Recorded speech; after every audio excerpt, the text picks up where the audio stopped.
Hey folks, this is Chris with Oregon Figs. It's October 4th, 2022. So I'll preface the video by saying we had a shorter season this year because it was cold and wet in the spring, but fortunately the fall has been warm and dry. So a lot shorter on the front end, a little bit longer on the back end, and you may be able to hear the hounds start to howl. This happens about 3 or 4 times a day. One of the dogs barks and then the howling starts. It's far enough away where it's kind of cool. If I was living close to it, I'm not sure I'd feel the same way. This is a LSU tiger with the beautiful sound of the hounds in the background. Nice big fig. Gonna run out of time. You know, it just went in ground. I think in a normal year, that one's gonna ripen. Okay, Iranian candy just grew this year. I want to report quickly in on Golden Rainbow. Figs are large, but none of them have started swelling yet. All right, let's go back up and find some figs that we've eaten. Okay, I'm going to take you to Red Lebanese Macaw Valley. There's a little hole in there. Something's coming in the last couple of days and started chewing on the outside of these, creating little holes. Oh, there's a little, when they're little like that, they're little pieces of candy. This has been a great tree this year. Nice strong berry, heavy sweetness, not extreme, but right in the middle between sweet and extreme.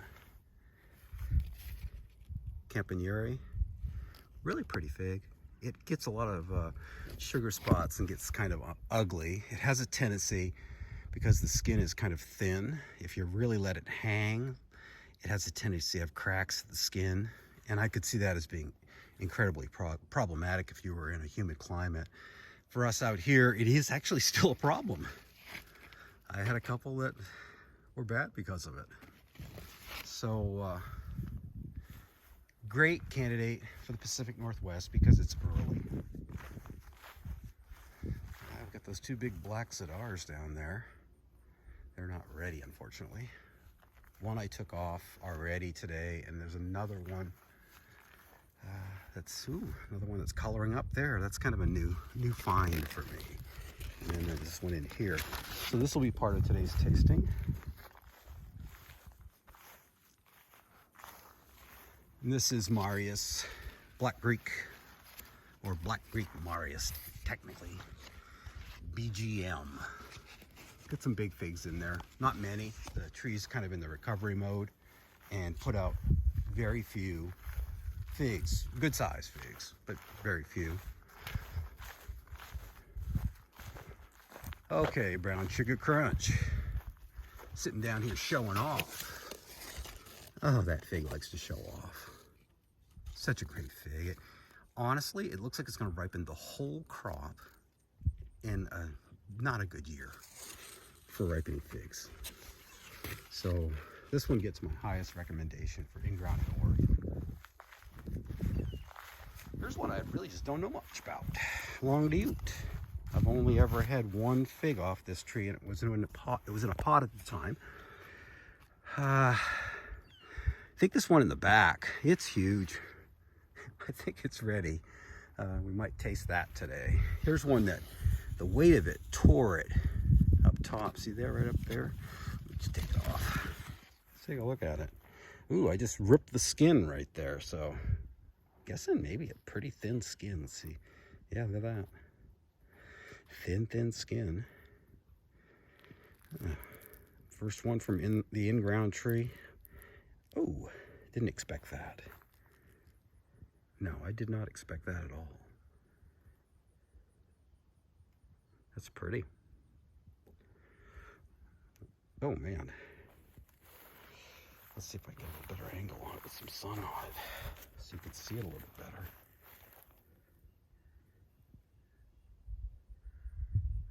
That looks pretty good.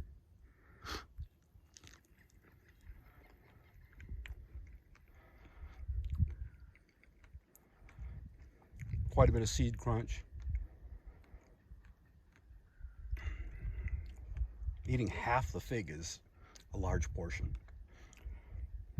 Moderate sweetness, kind of a pasty texture.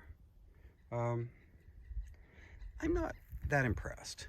So, you know, first fig, but it's the texture, I think, that kind of turned me off to it a little bit. But I'll be honest, when I do these reviews, not all figs are going to be great. That's bad enough where I just took the last section and threw it out. Okay. LDA, we realized that it was your first fig, and there'll probably be some good ones even this year. Sangue Dolce, Italian variety of Mount Etna, means sweet blood. Some really nice figs on it. There's a large one down in here. Really, it's like almost like between a really dark, like cherry red and black.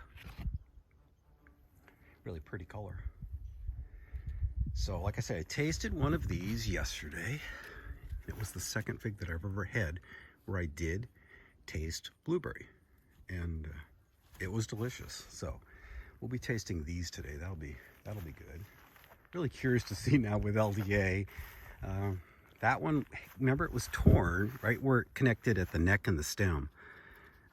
This one, my gut instinct is it needs to be softer than that, but I'm not really that familiar with this fig. This is the one that's ripened the best, and it doesn't have a torn area by where the stem and the neck meet. So that was probably the one we'll try tonight. So stay tuned if you want to see some tasting videos. I think with some fun ones coming up. It'll be interesting to see or get a different perspective from somebody who's from the East Coast, eating figs out in Oregon in October. So it should be fun. Hey, thanks for joining me on my walk around today. I am recovering from COVID. I'm a little out of breath from that little small hill right there. So I'm recovering, let's just put it that way. I'm not totally healed, although I did test negative yesterday. Take care, we'll talk to you soon.